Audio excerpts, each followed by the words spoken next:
রাতে ঘুম না হলে কি করবেন? অনেকেই দুশ্চিন্তায় পড়ে যান। রাতে ঘুম আসার জন্য অনেকেই ঘুমের ট্যাবলেট পর্যন্ত খায়, কিন্তু তারপরও ঘুম আসে না। আহা, রিজিকের টেনশন, জীবনের চাপ, মানসিক চাপ, দুঃখ, ব্যথা, ক্ষোভ, ক্লান্তি এবং একাকিত্ব আপনার জীবনটাকে দুর্বিষহ করে ফেলেছে। একের পর এক দুশ্চিন্তা, টেনশন আপনার জীবনটাকে চারদিক থেকে অন্ধকার করে ফেলেছে, যার কারণে রাত্রিবেলা ঘুমের ট্যাবলেট পর্যন্ত খেয়ে আপনার ঘুম আসে না। কি করবেন? নবীজি সাল্লাল্লাহু আলাইহি সাল্লাম চমৎকার আমল শিক্ষা দিয়েছেন, দোয়া শিক্ষা দিয়েছেন। এই ফর্মুলাগুলো যদি আপনি অ্যাপ্লাই করতে পারেন, ইনশাআল্লাহুল আজিজ, আমি মাঝহারুল ইসলাম কনফিডেন্স এবং আত্মবিশ্বাসের সাথে বলতে পারি, আল্লাহ তাআলা আপনাকে এই বিপদ এবং এই ক্রুশাল মুহূর্ত থেকে আল্লাহ তাআলা আপনাকে মুক্তি করবেন ইনশাআল্লাহুল আজিজ। এবং এমনভাবে রাত্রিবেলা আপনি দুশ্চিন্তা মুক্ত হয়ে ঘুমাতে পারবেন যেটা আপনার কল্পনাতেও আসবে না। এই জন্য প্রিয় ভাইয়েরা মনে রাখবেন, যারা দুশ্চিন্তায় থাকেন, আজকাল যুবক ভাইয়েরা অনেকে আছে দেখবেন, অনেকে অনেক বিভিন্ন বিষয়ে আসক্ত হয়। হয়তো শুনতে খারাপ লাগবে কথাটা, অনেকে অনেক খারাপ বিষয়ের সাথে, বাজে অভ্যাসের সাথে আসক্ত হয়ে অনেকে দেখা গেছে রাতকে দিন বানিয়ে নিয়েছে, দিনকে রাত বানিয়ে নিয়েছে। রাত্রি সারা রাত জাগ্রত থাকে, সারাদিন ঘুমায়। আহা, ওই যুবক ছেলেদের কাছে রাত দিন এর কোনো মর্যাদা নাই। এজন্য আল্লাহ তাআলা সময়ের বরকত উঠায় নেয়। এটা কিয়ামতের আলামত।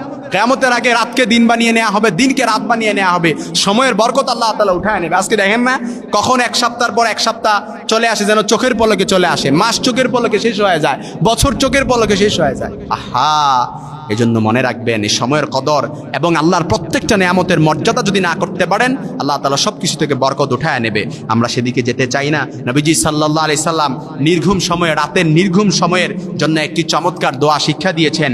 এই দোয়াটা অবশ্যই পড়বেন। তবে এর আগে অবশ্যই যদি রাত্রে ঘুম না আসে, আপনি ওযু করে নেবেন, দেখবেন ইনশাআল্লাহুল আজিজ ঘুম চলে আসবে। তারপরে যদি না আসে, আয়াতুল কুরসি পড়বেন, নাস, ফালাক পড়বেন, ইখলাস পড়বেন। তারপরে যদি ঘুম না আসে, তাহলে কি করবেন? অবশ্যই তারপরে যদি ঘুম না আসে, তাহলে আপনি নবীজি সাল্লাল্লাহু আলাইহি সাল্লামের আরেকটা চমৎকার আমল ইস্তেগফার বেশি বেশি করে পড়বেন, দেখবেন ঘুম চলে আসবে। তারপরে যদি ঘুম না আসে, নবীজি সাল্লাল্লাহু আলাইহি সাল্লাম চমৎকার যে দোয়াটা শিক্ষা দিয়েছেন, এটাও পড়বেন প্রত্যেকটা আমলের সাথে। আমি একবার বলে দিচ্ছি, আপনারা চাইলে বিভিন্ন জায়গা থেকে আপনারা শিখে নিতে পারবেন। অনলাইনে আলোচনাগুলো যাবে, সেখানেও শিখে নিতে পারবেন। আল্লাহুম্মা গারাতিন নুজুম ওয়া হাদাআতিল উয়ুন ওয়া আনতা হাইয়ুন কাইয়্যুম লা তাআখুযুকা সিনাতুন ওয়ালা নাওম ইয়া হাইয়্যু ইয়া কাইয়্যুম আহদি লাইলি ওয়া আন আহদি লাইলি ওয়া আনমি আইনি। এই দোয়াটা পড়বেন। আমি আবারও বলে দিচ্ছি, জানি কঠিন হয়ে যাবে দোয়াটা, আবারও বলে দিচ্ছি। আল্লাহুম্মা গারাতিন নুজুম ওয়া হাদাআতিল উয়ুন ওয়া আনতা হাইয়ুন কাইয়্যুম লা তাআখুযুকা সিনাতুন ওয়ালা নাওম ইয়া হাইয়্যু ইয়া কাইয়্যুম আহদি লাইলি ওয়া আনমি আইনি। এই চমৎকার দোয়াটা পড়বেন এবং ইস্তেগফার পড়বেন, ওযু অবস্থায় থাকবেন, ইখলাস, সূরাতুল ফাতিহা পড়বেন।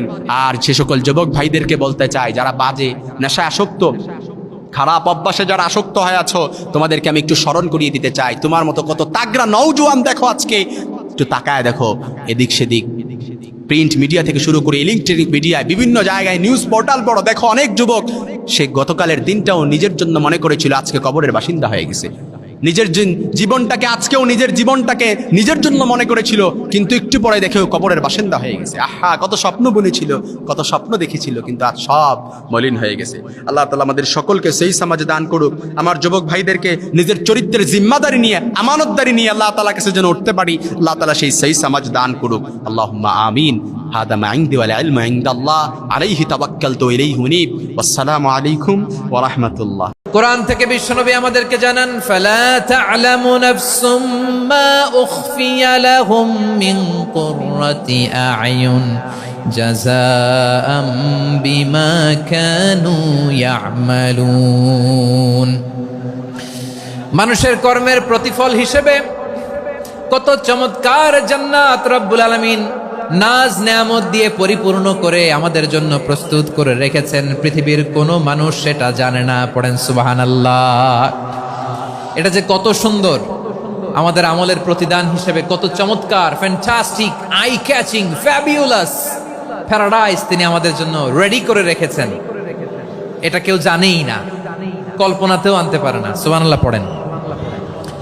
আবার হাদিসে কুদসিতে বিশ্বনবী ফরমান, রব্বুল আলামিন বলেন, আ'দাদতু লিইবাদিয়াস সালিহিন মা লা আইনুন রাআত ওয়ালা উযুনুন সামিআত ওয়ালা খাতারা আলা কলবি বাশার। আল্লাহ বলেন, আমার নেককার বান্দাদের জন্য এমন চমৎকার জান্নাত আমি রেডি করে রেখেছি, মা লা আইনুন রাআত, কোন চোখ সে জান্নাতকে দেখে নাই, ওয়ালা উযুনুন সামিআত, কোন কর্ণকুহর সেই জান্নাতের আওয়াজ শোনে নাই, ওয়ালা খাতারা আলা কলবি বাশার, মানুষ কল্পনাতেও জান্নাতের ছবি আঁকতে পারে না। সুবহানাল্লাহ, কল্পনাতেও ছবি আঁকতে পারে না। পৃথিবীর যত বিখ্যাত বিখ্যাত ডিজাইনাররা আছে সবাইকে একসাথে বসিয়ে যদি আমরা বলি জান্নাতে যে চেয়ারের মধ্যে আমরা বসবো, এই চেয়ারের একটা ডিজাইন করেন তো, কোটি কোটি ডিজাইনকে একসাথে করা হলেও জান্নাতের একটা চেয়ারের ডিজাইন হবে? প্রিয় সিলেট, আওয়াজ করে বলো, জান্নাতের একটা চেয়ারের ডিজাইন তারা করতে পারবে না। কেমন জান্নাতে আমরা যাব? বিশ্বনবী কিভাবে জান্নাতকে আমাদের সামনে চিত্রায়িত করেছেন, পোট্রে করেছেন? তিনি বলেছেন, জান্নাতীরা যখন জান্নাতে ঢুকবে, ফেরেশতারা জান্নাতীদেরকে বলবে, ওয়া ইন্না লাকুম আন তাসিহু ফালা তাসকামু আবাদা, ও জান্নাতীরা তোমরা আজীবন সুস্থ থাকবা, কোনোদিন অসুস্থ হবা না। সুবহানাল্লাহ বলেন।